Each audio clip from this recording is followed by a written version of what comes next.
भगवान की कथा सुनाई और इनको प्रकट श्री गौतम जी महाराज ने किया। किसने किया? गौतम जी महाराज की तपस्या से ये प्रकट हुए। क्यों? बोले एक बार अकाल पड़ गया। अब पानी नहीं है तो जल ही जीवन है, जगह जगह दीवारन पे लिख रहा है क्या? जल ही जीवन है। अकाल पड़ गया गौतम ऋषि की तपस्थली के पास और सब लोग त्राही त्राही करने लगे। और गौतम ऋषि ने क्या किया? यद्रिंग नरम च सेवेते तादृशं फलमश्नुते महता सेवयोच्युत्तम क्षुद्रस्य क्षुद्रतम तथा।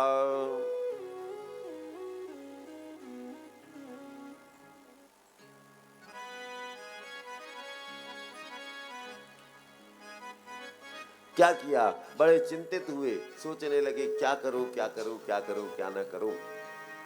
तो मन में विचार आया कि बड़े की पूजा करने से बड़ा होता है और छोटी की पूजा करने से, मैं नहीं कह रहा हूं, शास्त्र कह रहा है। क्या?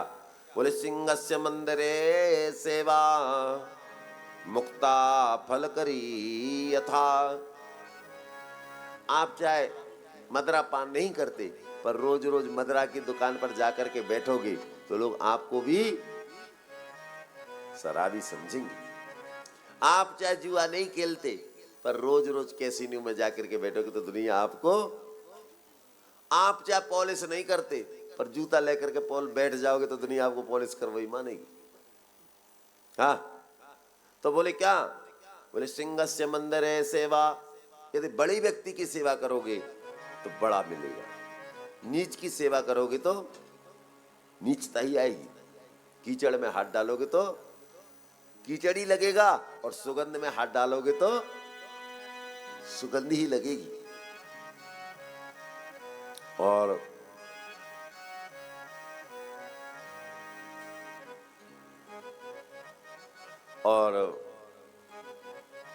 गौतम ऋषि ने बड़ी तपस्या करी और भगवान उन पर प्रसन्न हुए। और भगवान ने गौतम ऋषि से कहा, बोले मांगो, क्या मांगते हो? बोले महाराज यहाँ जल की धारा प्रकट हो जाए। क्या हो जाए? जल की धारा प्रकट हो जाए। हे आस तो सब कृपा करिए और माँ गंगा कल्याण करो और गौतम जी पे कृपा करके कलयुग तक तुम यहाँ वास करो, जब तक ये कलयुग का अंत नहीं हो जाए। तो गोमती नदी के तट पर बसा हुआ है त्र्यंबकम। तो गोमती नदी, संसार में सारी नदियां सूख जाएंगी। अब कई नदियां महानदियां सूखने लगी ना, खिप्रा देख रहे, खिप्रा खत्म हो गई। खिप्रा में पानी दूसरी जगह से डाला जाता है उसको जीवित रखने के लिए। नर्मदा के पानी को उसमें ड्रेन करते हैं तब खिप्रा जीवित है, नहीं तो खिप्राव। और खिप्रा बेत्रवती महानदी, बेतवती नदी, कई नदियों के अस्तित्व कम हो गए। इस बात को तो चाणक्य भी थोड़ी दिन पहले लिख गए कि जैसे ही जैसे कलयुग का समय बीतेगा नदियां नालों की तरह बहेंगी। शहर में जितना बड़ा नाला होगा ना उससे छोटी नदी हो जाएगी, उससे दुगना बड़ा तो शहर में नाला होगा। बोले ये चाणक्य लिख के गए, तो पढ़ेंगे तब तो पता चलेगा, हमें तो मतलब नहीं है। और भगवान गौतम जी की इच्छा को देखते हुए वही धारा रूप में प्रकट हो गए और उनका नाम पड़ा गोमती। और गोमती के बाद